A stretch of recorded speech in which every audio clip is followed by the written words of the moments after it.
Halo, assalamualaikum warahmatullahi wabarakatuh.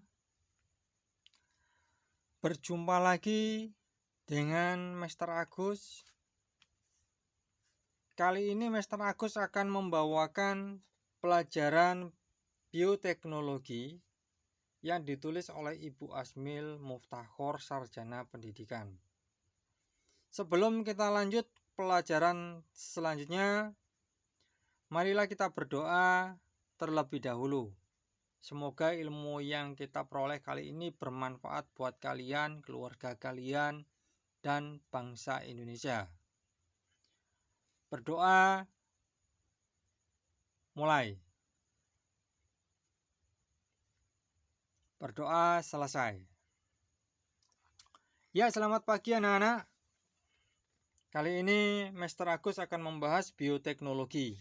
Sebelum kita membahas bioteknologi, marilah kita sejenak apa itu teknologi, apa itu bioteknologi. Ya, sama seperti yang kita permisalkan dulu pada saat kita mau membajak sawah, maka orang tua kita akan menggunakan kerbau untuk membajak sawah itu. Jadi ada alat yang ditarik oleh kerbau. Ya. Selanjutnya, dengan kemajuan zaman, maka kerbau tadi diganti oleh traktor. Tapi dengan maksud dan tujuan yang sama, yaitu membajak sawah. Nah, itu yang namanya revolusi industri. Sama dengan bioteknologi yang akan kita bahas kali ini, yaitu ada bioteknologi konvensional yang tradisional dan bioteknologi yang modern, yang maju. Ya. Mari kita membahas perbedaannya terlebih dahulu. Teknologi, bioteknologi, biologi, teknologi, makhluk hidup ya, dengan teknologi yang konvensional, yang daerah, yang lama, dengan yang modern. Apa bedanya pada teknik yang diterapkan? Yang konvensional di sini fermentasi.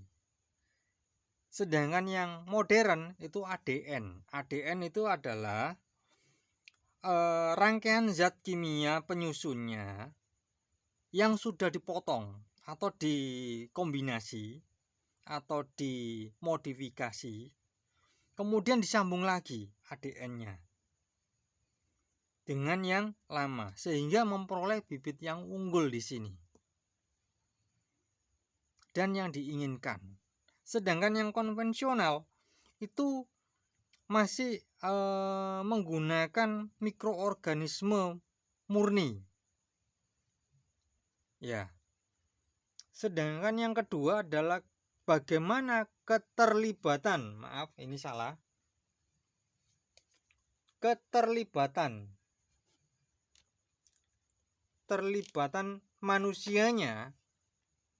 Nah, di sini keterlibatan manusianya pada yang konvensional terbatas. Artinya gini, makhluk hidup yang digunakan untuk misalkan fermentasi pada tape, manusianya tidak bisa mengubah apa-apa mikroorganisme yang ada di dalam tape tadi, sehingga terbatas karena pure menggunakan mikroorganisme atau ragi yang langsung dicampurkan. Sedangkan yang modern tidak terbatas, dapat mengubah sifat mikroorganisme. Jadi mikroorganisme tadi dimodifikasi, langsung dibuat seperti keinginan kita. Yang nomor 3, bagaimana teknologinya? Teknologi yang dipakai di sini pada yang konvensional itu sangat sederhana. Misalkan pada pembuatan tape, singkong direbus, diberi ragi, ya, ragi tape, ditutup rapat, sudah jadi seperti itu. Jadi keterlibatan manusia tidak bisa atau terbatas, hanya seperti itu aja. Sedangkan yang modern untuk teknologinya rumit karena masih memodifikasi organisme yang ada di memodifikasi atau memutus mikroorganismenya. Ya. Bagaimana peralatannya? Nah, di sini. Peralatan yang konvensional sederhana, murah dan banyak ditemukan di pasar tradisional ada di sini. Sedangkan yang modern terbatas, sudah alatnya mahal, terbatas lagi, dan jarang ditemukan yang di sini untuk peralatannya. Untuk produknya bagaimana? Produknya banyak dan sudah dikenal seperti yang umum yang ini.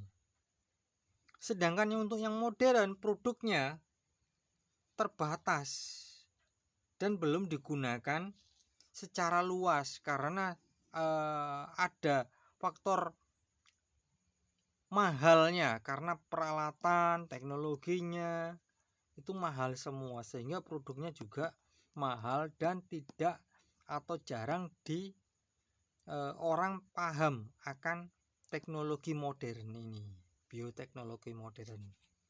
Ya, lanjut Pak Agus. Ya. Bioteknologi konvensional dan modern yang tadi kita bahas ya. Nah, lanjutannya adalah bioteknologi konvensional. Pada produk makanan susu, ya, ada yogurt. Dia memakai bakteri, ya, bakteri Lactobacillus bulgaricus, Streptococcus thermophilus, ya. Jadi ada bakteri yang diberikan untuk yogurt. Sama dengan untuk keju, ya. Ini susu ya, mentega. Sedangkan yang makanan bukan susu, yang konvensional, dia misalkan kecap, tempe, ya. Kalau tempe biasanya dia memakai bakteri jamur, dari jamur Rhizopus orange, Rhizopus stolonifer. Nah, itu kecap Aspergillus oryzae, ya. Sedangkan untuk fermentasi buah biasanya fermentasi buah cuka apel, dia memakai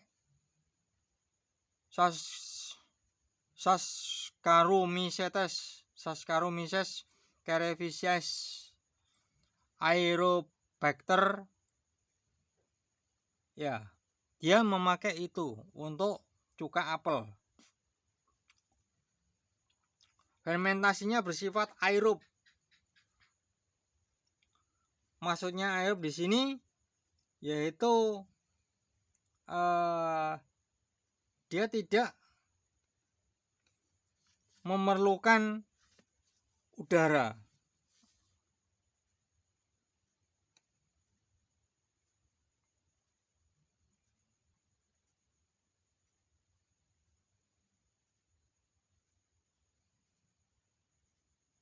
Lanjut, protein sel tunggal.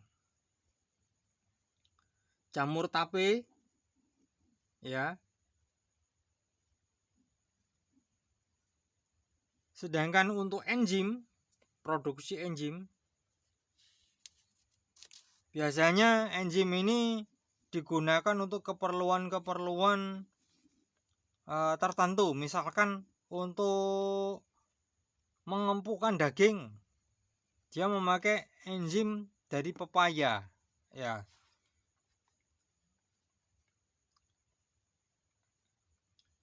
Lanjut,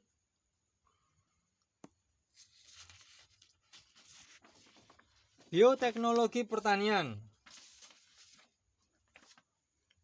Bioteknologi pertanian biasanya kalau kita pernah mendengar penyilangan, pengendalian hayati, hidroponik, aeroponik. Nah, ini yang penyilangan. Penyilangan itu artinya gini. Dua tanaman disilangkan, di mana satunya akan menghasilkan bibit yang unggul tujuannya. Misalkan satu banyak tapi tidak manis disilangkan dengan yang buahnya sedikit tapi manis besar. Nah, bibit-bibit yang unggul dan yang satunya tidak unggul tetapi ada kualitas yang menonjol, misalkan banyak buahnya, nah itu yang kita ambil dengan cara penyilangan. Pengendalian hayati, maksudnya di sini pengendalian hayati, misalkan ada ulat pada tanaman,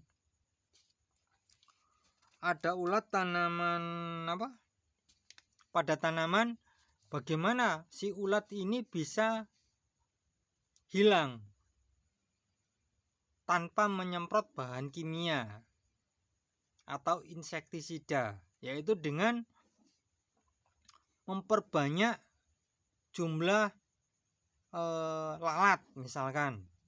Nah, dengan asumsi lalat tadi memakan ulat tadi, ya. Hidroponik. Nah, biasanya kita sudah dengar hidroponik ya. Aeroponik, aero ini adalah kalau yang ini akarnya tercelup ke air, sedangkan yang ini dia menggantung, tidak tercelup ke air. Tapi pada intinya sama, yaitu dia akarnya masih memerlukan nutrisi atau zat hara dari cara yang berbeda-beda. Yang ini dicelup air, yang ini dari semprotan angin. Ya, semprotan angin yang ada kandungan zat haranya yang bersifat dikabutkan ya. Bioteknologi peternakan. Bagaimana kita bisa menghasilkan ternak atau telur yang menghasilkan bibit unggul, atau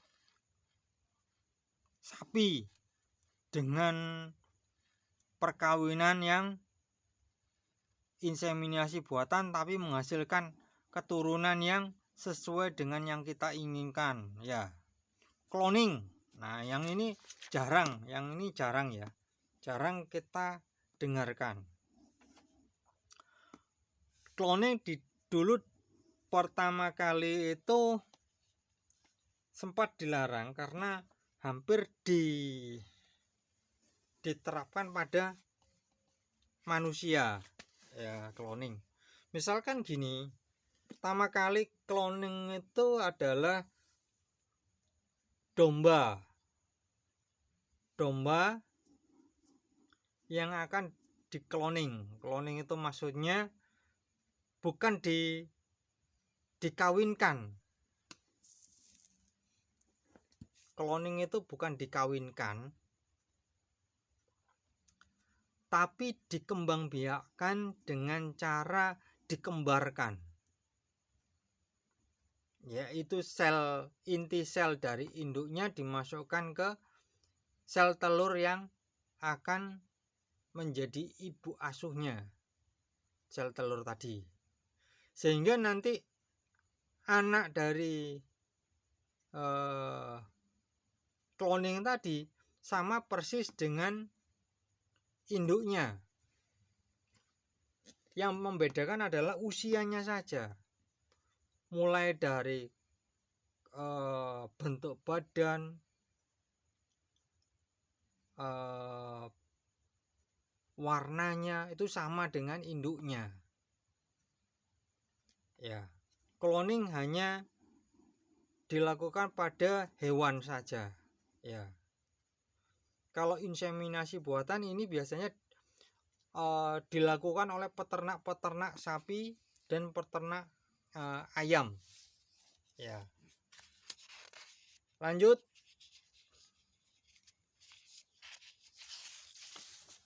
Bioteknologi kedokteran, antibodi, vaksin. Nah, ini vaksin ya, kita membahas vaksin terlebih dahulu ya, karena sekarang zamannya adalah COVID. Nah, apa vaksin itu? Nah, kalau kita pernah melihat atau mendengar ya, vaksin itu adalah virus atau bakteri yang sudah dilemahkan. Virus atau bakteri yang sudah dilemahkan kemudian disuntikkan ke tubuh manusia dengan harapan si manusia tadi dengan bakteri yang lemah, antibodinya akan membentuk kekebalan terhadap bakteri yang disuntikan tadi. Setelah terbentuk antibodi, maka penyakit atau bakteri atau virus yang tadi menyerang tidak akan mampu, karena dalam antibodi manusia tadi sudah terbentuk antibodi yang melawan virus atau bakteri ini tadi. Lanjut, antibiotika, hormon. Hormon itu adalah hormon-hormon yang diproduksi oleh tubuh manusia. Misalkan hormon insulin untuk penderita diabetes. Nah, ini hormon insulin ya. Maaf. Nah, ini sudah dikembangkan. Bayi tabung. Bayi tabung maksudnya di sini bayi yang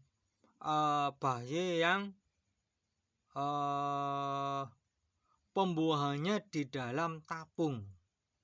Bukan bayi yang dimasukkan tabung, bukan. Bayi. Jadi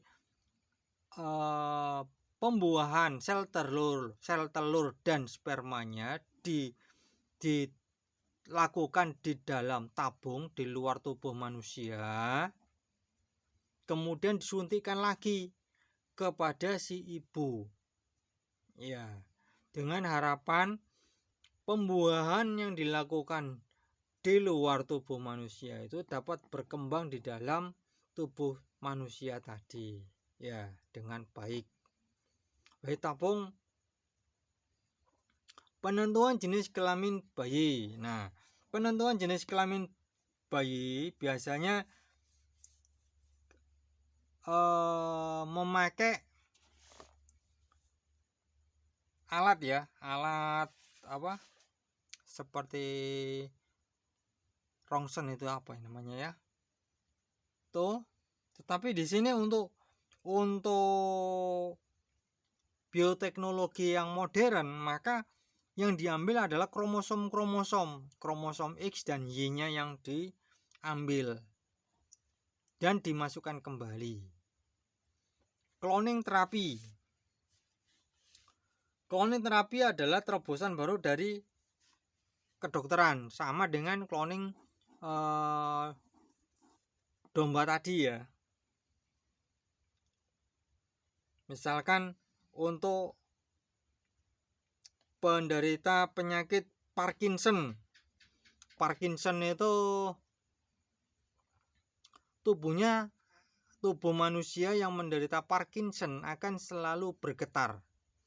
Seperti kalau kita pernah mendengar Muhammad Ali, petinju internasional itu, dia menderita Parkinson karena terjadi benturan-benturan pada kepalanya sehingga tangan dan tubuhnya selalu bergetar. Terus diabetes, stroke, penyakit jantung, saraf. Nah, ini bisa pencangkokan organ. Ya. Lanjut.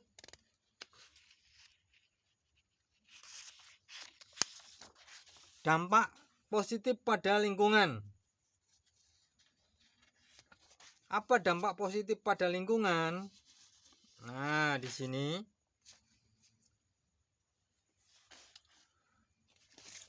kalau kita menggunakan misalkan pangan, maka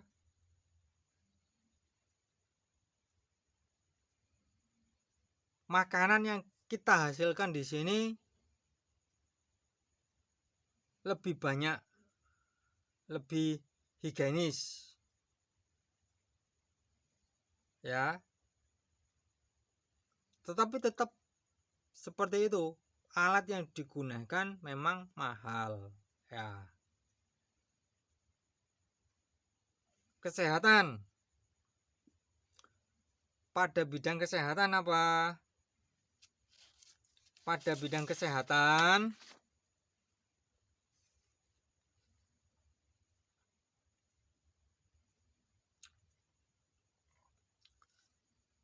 penggunaan, misalkan pada penderita diabetes tadi yang disuntik insulin ya. Penderita diabetes itu tubuhnya tidak bisa menghasilkan insulin, maka dia disuntik dengan insulin ya.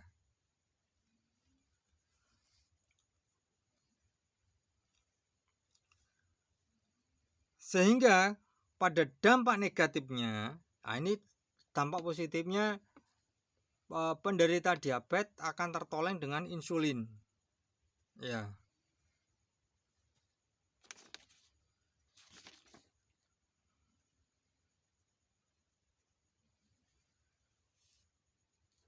Tapi untuk dampak negatifnya,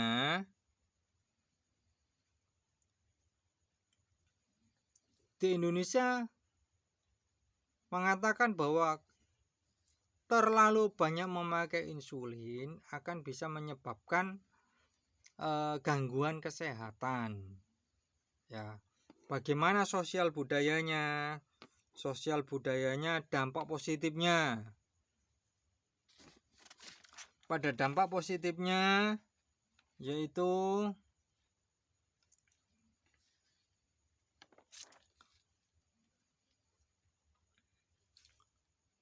kemajuan teknologi. Ya, yang biasanya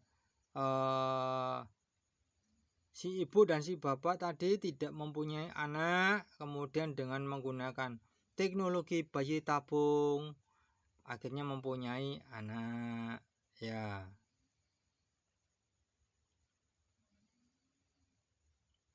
Dan etika.